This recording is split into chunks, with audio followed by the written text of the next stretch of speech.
ho asa mivantana ny fionamby afrikanina momba ny rano niarahana tamin'ireo mpitondra fanjakana mpiara-miombinantoka ara-teknika sy arabola ary ny rafitra famatsim-bola manarantany na ny banque mondiale.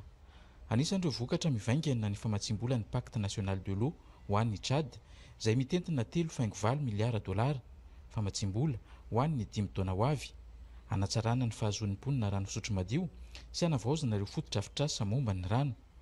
Nandritra ny fionamby ihany koa no nanamafisany banky iraisam-pirenena ny fanohanana ireo firenena afrikanina amin'ny famatsim-bola ilaina hiatrehana ny fanamby ateraky ny fiovan'ny toetrandro sy ny tsy fahampindrano. C'est avec beaucoup de plaisir que j'ai fait connaissance de la ministre malgache de l'eau, assainissement et hygiène. Nous, on vient de signer notre pacte et je pense aussi qu'au niveau de Madagascar, ce ne serait pas loin. Globalement, en Afrique, nous avons des problèmes d'eau. Et c'est en étant ensemble, en conjuguant nos efforts, en travaillant dans une solidarité agissante qu'on peut régler ces problèmes. Quand j'ai suivi l'exposé de la ministre malgache tout à l'heure, j'ai compris que la volonté est là, les ambitions sont là et que vous êtes sur une bonne voie. Ho an'i Madagasikara, nandritra ny roa andro nanaovana fifanakaloza-kevitra sy fandresen-dahatra ireo mpamatsy vola dia nahazo fampanantenana famatsim-bola avy amin'ny banky iraisam-pirenena tamin'ny alalan'ny tale misahana ny fampandehanan-draharaha eo anivon'ity rafitra arabola maneran-tany ity ny délégationna malagasy no tarehany ministry ny rano fanadiovana sy fidiovana. Araky ny targetra teo moa dia hoe vision à l'action. Zay ny tena tanjona samy mitondra ny faniriny sy ny etaetany zay vision zay zany ny firenena rehetrarehetra ho an'ny Madagasikara manokana dia tiako tsipihana fa efa hiditra amin'ilay action mihitsy tsika raha le pacte wash satria efa niprésentena efa noazavaina tamin'ny équipe en banque teo dia efa iresy lahatra izy ireo ary itoy zay fiara-miasa izay itoy ny famatsim-bola ho an'ny département ta ministère an-drano fanadiovana sy fidiovana amin'ny raharandreo tetikasa izay misy na ny paepa izany na ny mionjo dia le pacte wash zany tena tiako tsipihana hoe efa vonona efa manana zay document zay tsika hiditra amin'ny resaka signature sy fanatanterahana anazy tsika atsoatsy. Nofaranana tamin'ny fanambarany Gemena ny Forum africain de l'eau izay manamafy ny fahavononan'ireo firenena sy ireo mpiara-mombinantoka handray fepetra mahomby sy hanatanteraka asa mivaingana. Nampiray feo ny firenena afrikanina ihany koa ny fionambe nanamafy ny vina iraisan'ny Afrika amin'ny fitantanana maharitra ny rano sy ny fanomezana rano fisotro madio ho an'ny rehetra. Izay zany ny resaka fitantanana maharitra ny rano aty Afrika fa hotohizantsika amin'ny fitsidian'ny ministra ny fanaovaozana ny faritra loatra mangoro ny vaovaontsika amin'izao atoandro izao tafapetraka tamin'ny fomba ofisialy ny taleparitra ny fanaovaozana alaotra ny alakamisy lasa teo ny ministra misana ny fanaovaozana no tonga nametraka azy tao amin'ny commune Tanambe district na Paravalavola. Eli Randrianartso. Tonga ny tsidika ny commune Ambanivohitra Tanambe ny ministra misahana ny fanavaozana ny alakamisy 24 ny volana Jolay lasa teo. Nandritra ny fitsidiana dia notanterahana tamin'ny fomba ofisialy ny fametrahana ny taleparitra ny fanavaozana aty Alaotra Mangoro izay voatendry tamin'ny volana Aprily lasa teo. Nandritra izany ihany koa no nanazavana tamin'ny vahoaka ny atao hoe fanavaozana sy ny tanjona kendreniny izany eo amin'ny fambadisona ny firenena. Safidin'ny taleparitra eo ny misahana ny fanavaozana moa zany amin'ny fametrahana anazy ara-pomba ofisialy amin'ny mataleparitra anazy zay fametrahana amin'ny fomba ofisialy zay moa samba nisy satria ministera vaovao ny ministera misahana amin'ny fanavaozana dia vaovao ihany koa ny fitelavam-paritra ny misahana amin'ny fanavaozana dia sady mila ampahafantarina ny olona hoe misy zany tale misahana amin'ny fanavaozana zany taleparitra misahana amin'ny fanavaozana fa indrindrandrindra hoe inona le fanavaozana atao dia fanomanana ihany koa ny olona andray anjara amin'ny fotoanam-pirenena izay tarihany FFKM fa hiomana ihany koa amin'ny fandraisana andraikitra amin'izany fanavaozana izany satria fanavaozana dia miainga amin'ny tsirairay fiavaozany tsirairay fahavononany tsirairay hanao fanavaozana ary fampahafantarana mihitsy hoe inona le zavatra fanavaozana ho atao io dia ny fanavaozana izay atao moa zany dia miala any fitondram-panjakana faratapiny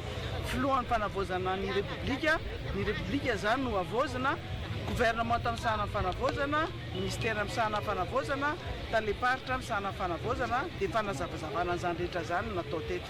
Ankoatr'izany dia nisy ihany koa ny fitsofandrano tamin'ny fomba malagasy ny ministra sy ny taleparitra ny fanavaozana loatra mangoro ka ireo tangalamena teto-toerana no tarika izany araka ny fomba mampanao sy ny soatoavina malagasy. Nandritra ny lanonina ihany koa no nanambarany ny taleparitra ny fanavaozana loatra mangoro ny vina sy ny lahara-pamena hitondrany ity fiteleavam-paritra ity ho fampiroboroboana ny asa fanavaozana sy ny fampandrosoana ny faritra. Faindondra ranga mba amin'ny maha-taleparitra ny fanavaozana ny tenanay aty amin'ny faritra loatra mangoro dia hitondra amerina indray ny fifangatiavana sy ny asina loatra mangoro izay niparitaka hatramin'izay ho an'ny fanavaozana. Izany hoe raha ohatra ka misy ny firaisan-kina dia moramora kokoa ny mitondra izany fanavaozana zany ho ana loatra mangoro. Ny faharoa sady lehibe indrindra angamba tsara ny mampafantatra antsika rehetrarehetra fa zany firaisan-kina antsika zany no ataoko hoe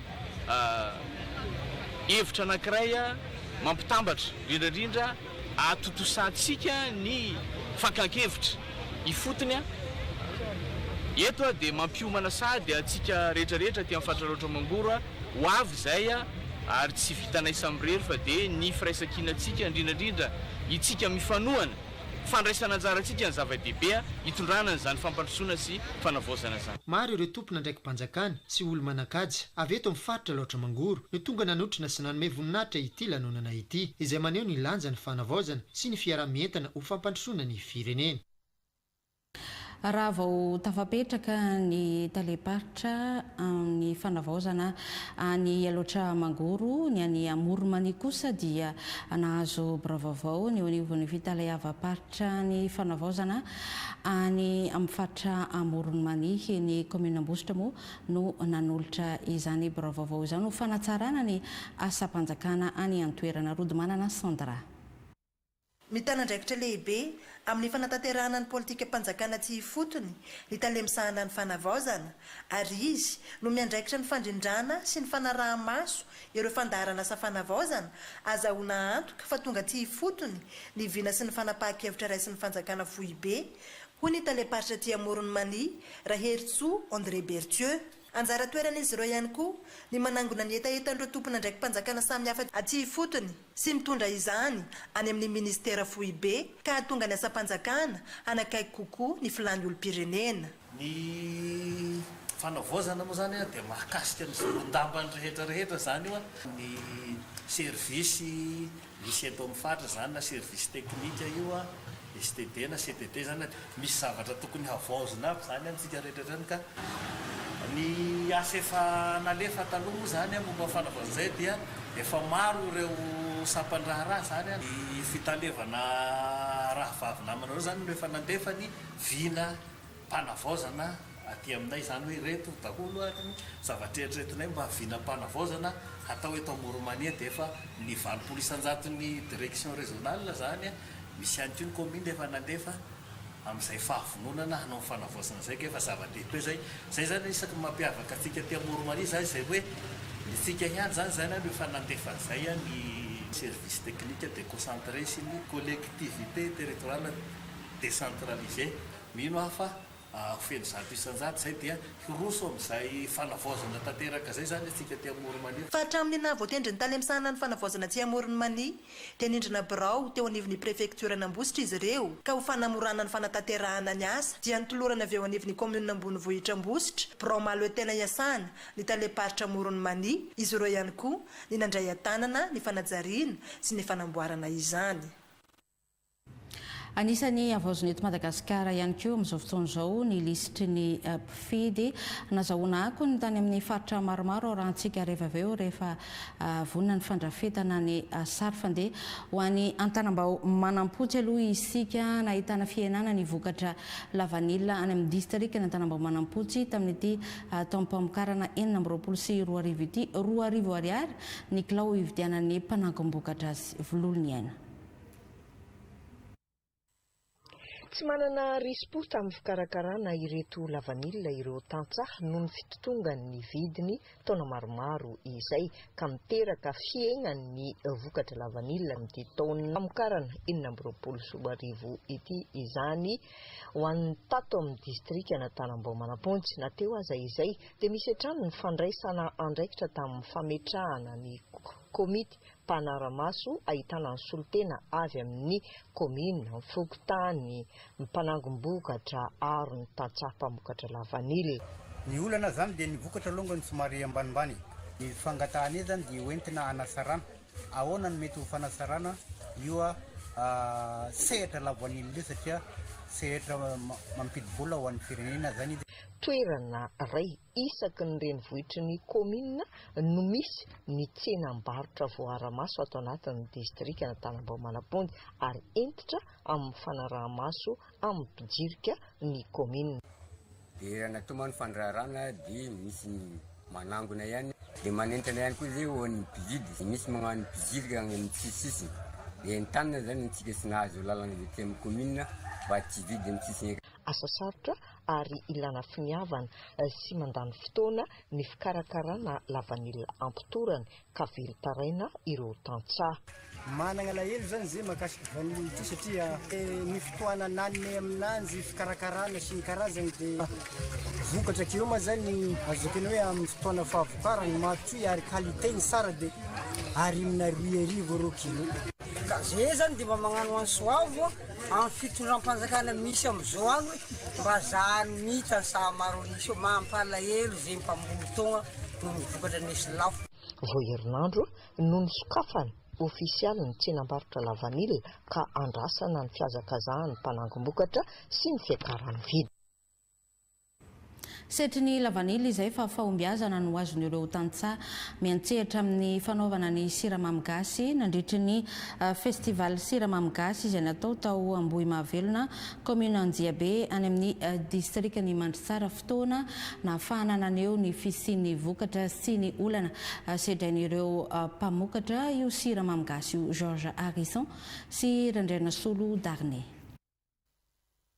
Aurine fambolem-bary dia ny fanaovana siramamy gasy no miantoka ny fiveloman'ny mponina ao amin'ny Fokotany ny Ambohimahavelona, commune ambanivohitra Anjiabe aty amin'ny distrikany Mandritsara.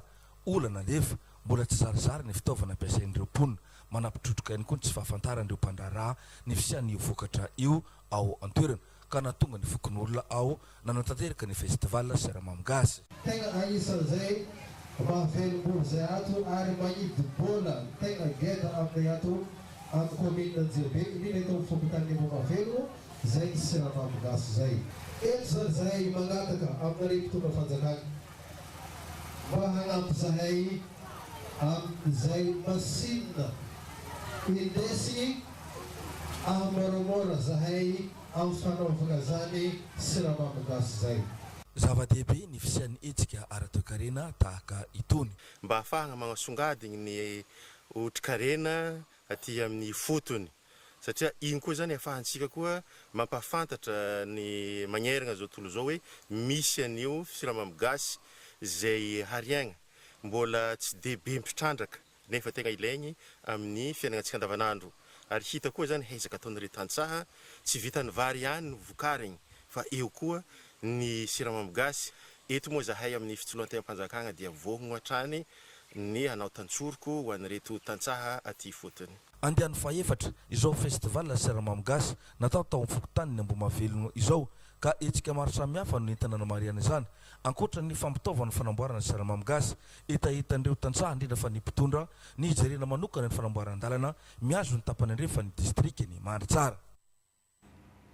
Na tsara aza ny vokatra siramamy gasy any Mandritsara dia ilaina ny fandanjalanjana ny fihinanana izany siramamy izany mba tsy isian'ny faharatsian'ny fahasalamana tahaka ny any Marovay ohatra dia 507 ireo olona nahazo tolotra ara-pahasalamana atao amin'ny commune Ankazomborona distrikany Marovay no karakarainy avy ao amin'ny folo Alandany Alarobia lasa teo Farasoa Andriambelonoro sy Well Ramarson.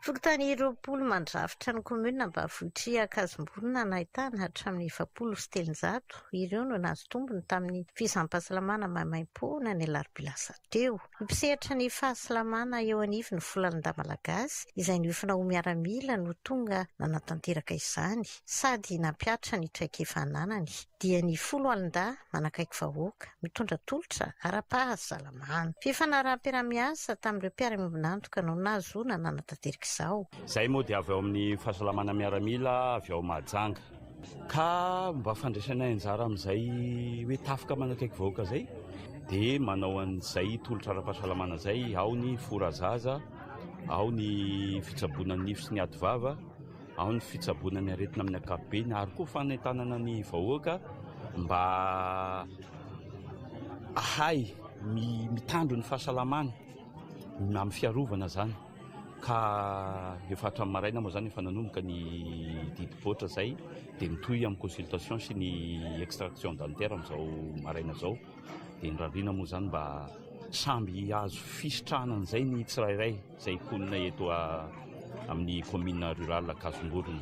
Mpitsabo Folaninda miisa 12 no tonga ny fanometanana nandritra izao tolotra ara-pahasalamana izao. Ny olom-pirenena mpahazo tombotsoa. Ny voalohany teninay aloha dia misaotra ny fitonam-panjakana misy ao amin'ny fanavaozana ary misaotra koa ao amin'ny miaramila lehibe ny miaramila avy ao Mahajanga izay nitondra ny arina ny fakasitrahana anay ety vahoaka tatya amin'ny commune Akazomborona ary saorana koa ny ben'ny tanàna ny karakara amin'izay rehetra zay. Ka zay zany eto zany dia faly dia faly zay amin'izao fotoana izao satria nahazo fisaboana maimaim-poana fizainana fahasalamana ary nanala nify angamba ria zany io atovava io ma dia tena hoe manahirana anay ety ambanivohitra izay nisitraka koa zany tena afapo amin'izao fotoana zao.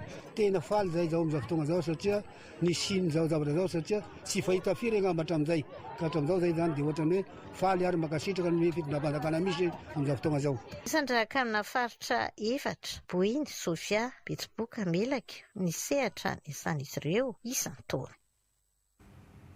Anisan'ny loharano azonan'ny fahasalamana ny resaka fahadiovana ny an'ny Sainte Marie nefa dia 700 fako plastika hita miparitaka ao amin'ny sisin-dranomasina ao Sainte Marie dia fako avy any Azia atsimo atsinanana avokoa fanadidina nataon'ny Dr Margot manampahaizana manokana amin'ny fako an-dranomasina nanomboka ny taona 2024 sy ireo marika hita amin'ny no manamarina izany ny sisin-dranomasina ao Dampany no lasibatra indrindra amin'izany Bosco Totsafy.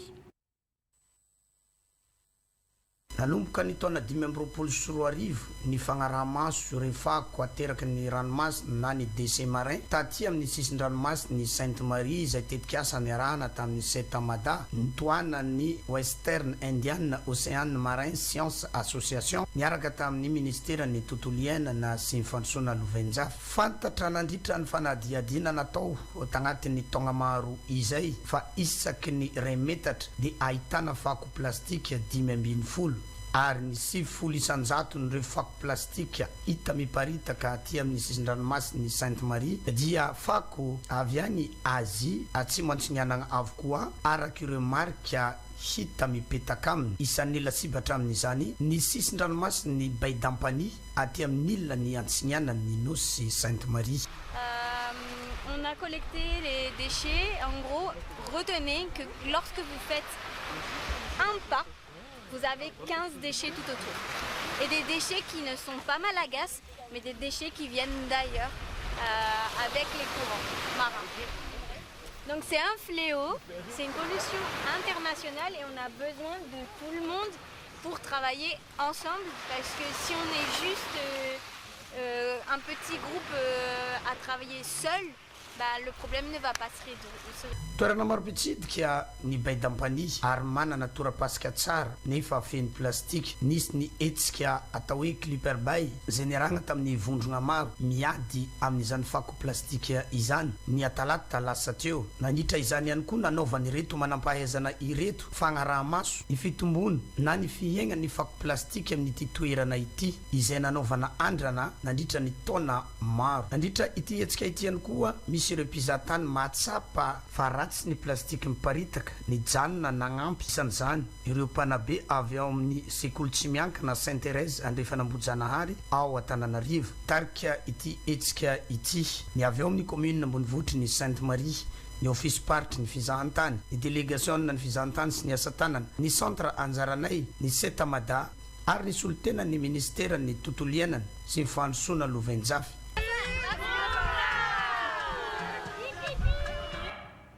Rehefa fotoana fialan-tsasatra tahaka izao moa dia betsaka ireo vahiny mitsidika iny baie d'ampany iny ka fotoana tsara zany no nanaovana iny fanadiovana iny eo amin'izay fiarovana ny tontolo iainana izay ihany dia miena ireo karazany tsindry maro mpahazo ny bibidia ao anatin'ny ala makira any amin'ny faritra Sofia no ny ezaka ataon'ny tetikasa SWM izay mitaiza ny olona manamorona io ala io fantatra izany nandritra ny atrikasa nanaovana ny tombana ny asa vita izay anarany famelabelarana natao tany amin'ny distrikany Mandry Tsara Randriana Solo Darnesy Georges Harrison.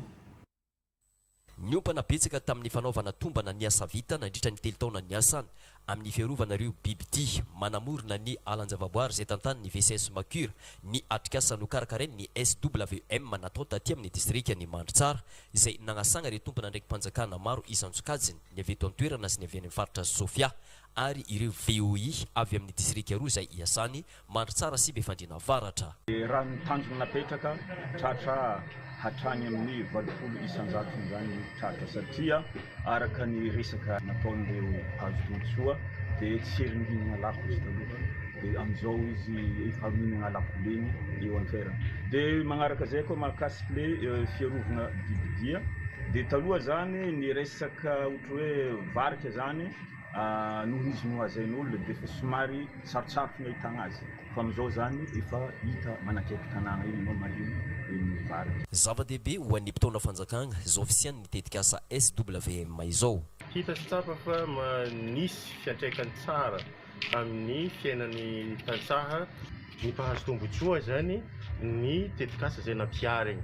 Tsara maliny fa atsika olombelogno tsy afaka miaigny raha tsy eo ny atiala sy ireo biby miaraka miaigny amintsika dia alaohery tompolasy tompovavy fa eo no mba olova ho an'ny taranakatsika ny tontolo iainana mirindra ary voahaja. Vonona ifanometanana amin'ity tetikasa ity ry mpitondra fanjakana sy ireo mponina mpahazo tombotsoa fa nirarian'izy ireo ny toizany ny tetikasa ary indrindra ihany koa ny isian'ny atrikasa raha ny famelabelan-kevitra tahaka itony. Araka ny nambarako tetsy aloha dia ao anatin'ny fanavaozana tanteraka ny lisitry ny mpifidy ny vaomieram-pirenena mahaleo tena amin'ny sanany fifidianana na ny seni amin'izao fotoana izao ka misy ny fiofanana sy fioanany tompona ndraikitra isan-tsokajany any amin'ny faritra amin'izay fanatanterahana ny fanavaozana ny lisitry ny mpifidy izay nazoana ako ny tany Fianarantsoa sy Ambatondrazaka.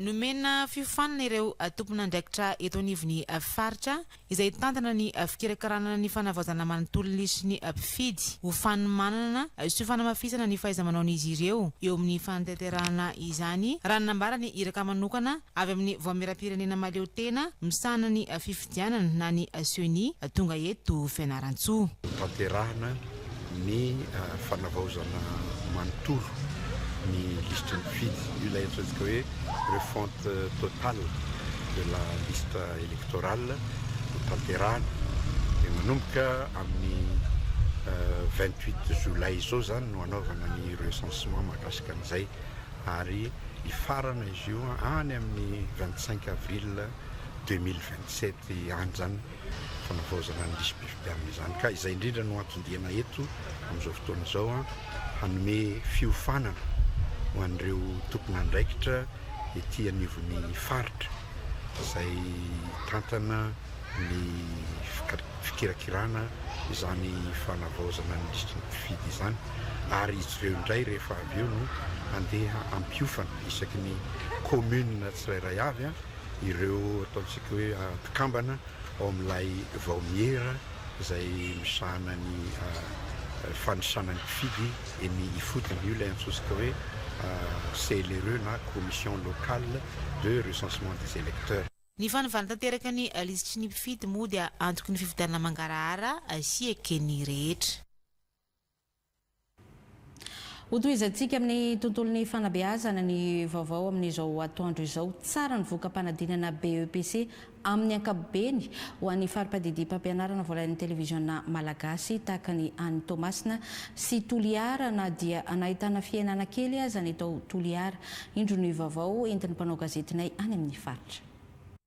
Piadina 770 tamin'ireo 770 tonga niatrika ny fanadina panjakana BEPC no afaka somantsara teto amin'ny Sisko Toliara voalohany izay manome ny taha 7.4 isanjato. Ny hena 3.7 isanjato io taha io raha nampitahina tamin'ny taondasa. Tsy nampoizy zao miavaka fe fananena tamin'ny telefony zao miavaka dia falifaly tsy haiko te hataoko zao henany io. Nisy fiantraikany amin'ny voka-panadinana BEPC ny fomba fiasa sy ny fanaraha-maso hentitra nandritra ny fanatanterahana ny fanadinana. Ny hentitra ny fiambenana tamin'ity tao tia, nisy koa ny stratégie natao hiambenana ny ireo izay mieritseritra hanao falsification na fraude ny noty mandrisany na correction na mandrisany ny transcription. De toute façon hitsankilany kosa hentitra dia hentitra ny ministère ny fanabeazam-pirenena amin'ny fiadina amin'ny endriky ny kolikoly na endriky na fraude amin'ny fanadinam-pandrakana toitony. Izany no nahatonga ny ministère fanabeazam-pirenena namoaka n'ilay arrêté 19437 tamin'ny 4 juin 2026 tiky.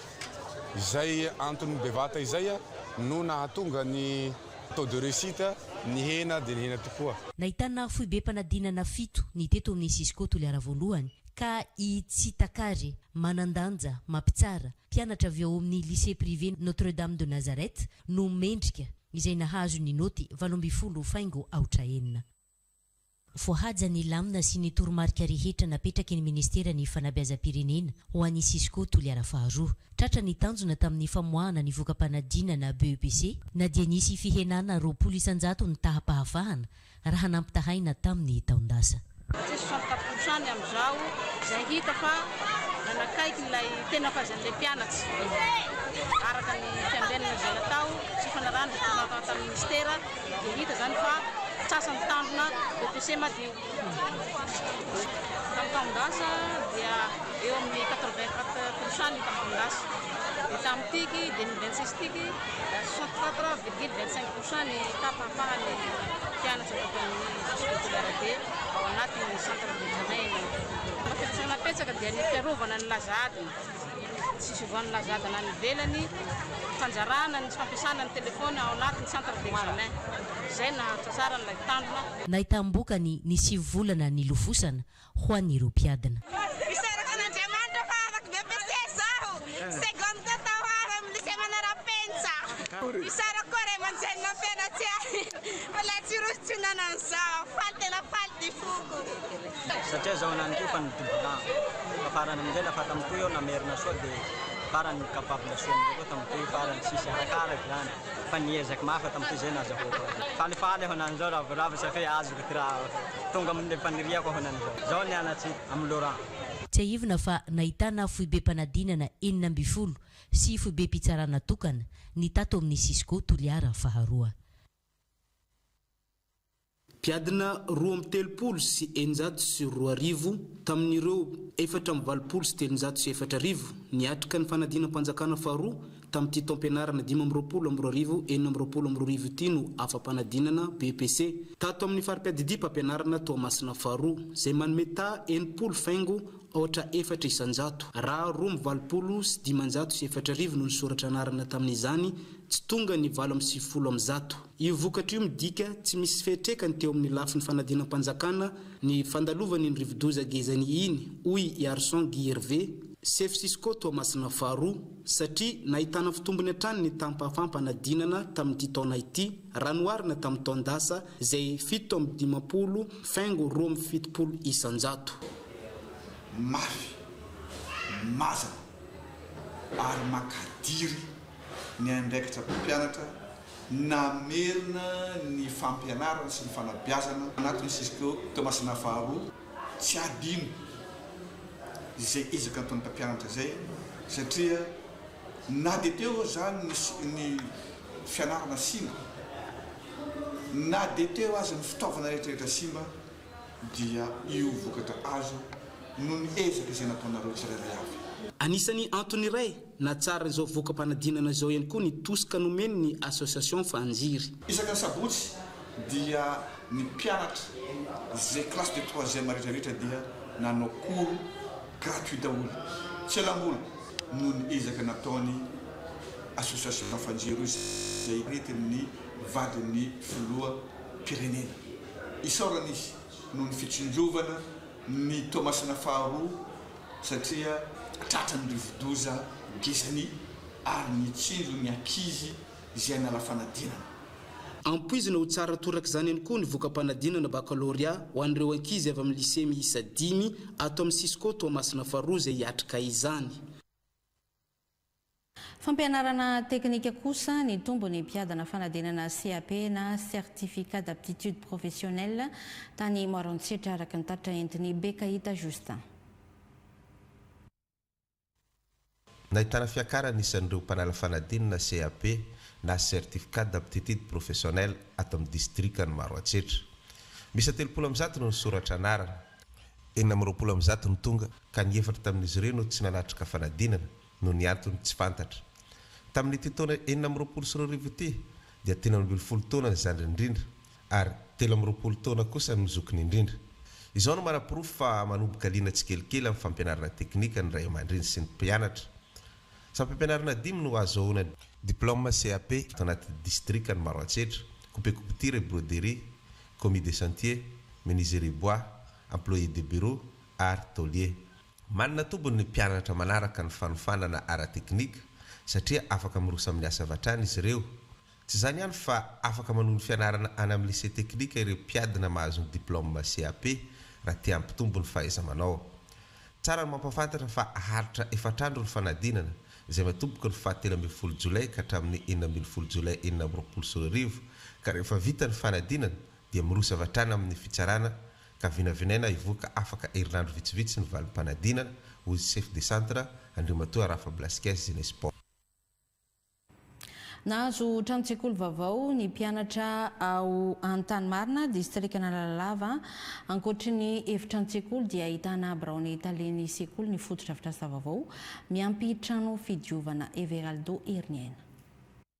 Fokotany isan'ny miaro ny tontolo iainana ny fokotany Antanimarina commune Mandrotroko distrikana Lalava ananany avokoa ny alahongo sy ny biby maro isan-karazany. Izy ihany koa dia tafiditra anisan'ireo faritra iasan'ny Gerpa izay fikambanana miaro ny varika eto Madagasikara ka vokatry ny fiara-miasa eo amin'ny Cisco ny Lalava sy ny Gerpa izay ambany fiahiny ministeran'ny tontolo iainana sady mahotamberina andraikitra noho ny fahatsaran'ny fitantanana sy fiarovana ireo arina voajanahary nataon'ireo VOI FIMAMA ho antoerana dia nisitraka trano sekoly manaraka ny fenitra ity fokotany Antanimarina ity ka natolotra azy ireo ny fanalahidiny izany. Zahay moa zany dia safidy anangana ny koera satria Gerpa zany dia hitondra fampandrosoana ireo olona ireo zazy ireo ny ampitsiny Madagasikara ka raha hitondra fampandrosoana eto zahay dia kanefa le zaza tsy mahay bado dia sarotra be hitondra otony eo velatra ny fizahantany kanefa le zaza tsy afaka amin'ny teny frantsay tsy afaka amin'ny teny anglisy dia nofinofy ihany zany ka za dia zao ny teny fanamby izy ity zay toerana nisan'ny Gerpa dia tsy maintsy mivoatra. Tafiditra anatin'ny politika amin'ny ministeran'ny tontolo iainana sy ny fandrosoana vain-jafy izao fametrahana fotodrafitrasa ho an'ny vahoaka izao.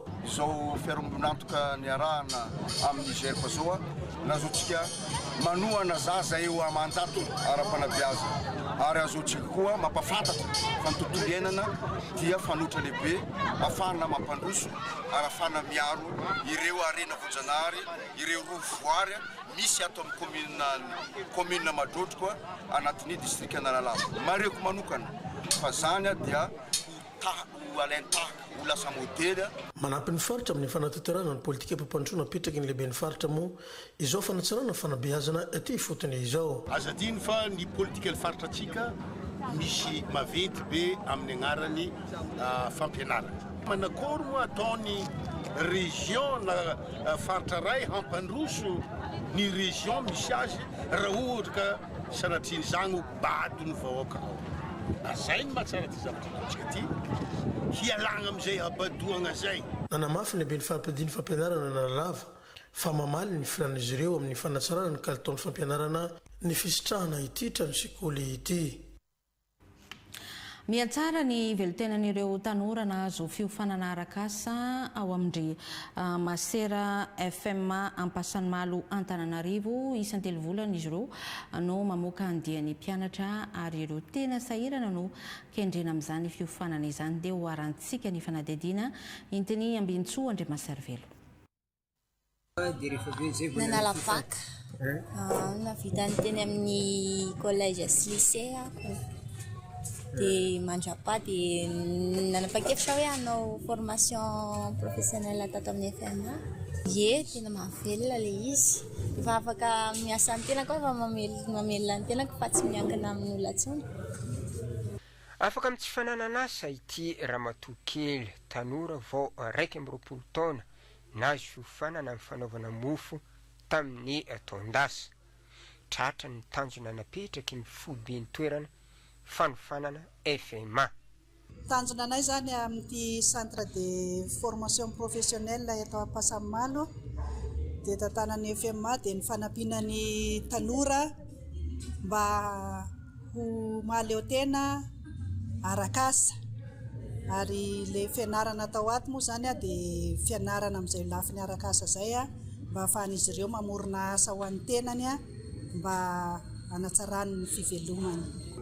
Ao anatin'izay moa zany ny tanjom-piainan'ny fikambanana izay targetran'ny Masindahy Bosco mpanorona ny fikambanana dia sady fanabeazana ara-panahy no ara-batana ara-tsaina ihany koa. Mpianatra 770 misalotra anarana andiany fanilo no indrena voaka tamin'ity herinandro ity. Fanofanana momba ny zaitra sy fikojakojana masinina fanjairana, momba ny informatika, fanaovana sakafo sy mofomamy ary fanaovana savony. Vehivavy no ankamaroany izy reto. Efa navita fianarana université fa mandrapa ivoarako sy ny otrany zany dia nanao an'ity patisserie ity zany. Moa ihany koa amin'izao fotoana izao efa sarotra no mitady asa dia hoe aleo hifantoka kokoa atao amin'ny patisserie dia hiasa tena zany ny ataoko rehefa anoetrina. Zaho zao tato manokana vao nahay nandraitsa fa hatram'izay mbola tsy nahay nandraitsa fa tato mihitsy vao nisehatra mahakasika amin'ny fandrairana.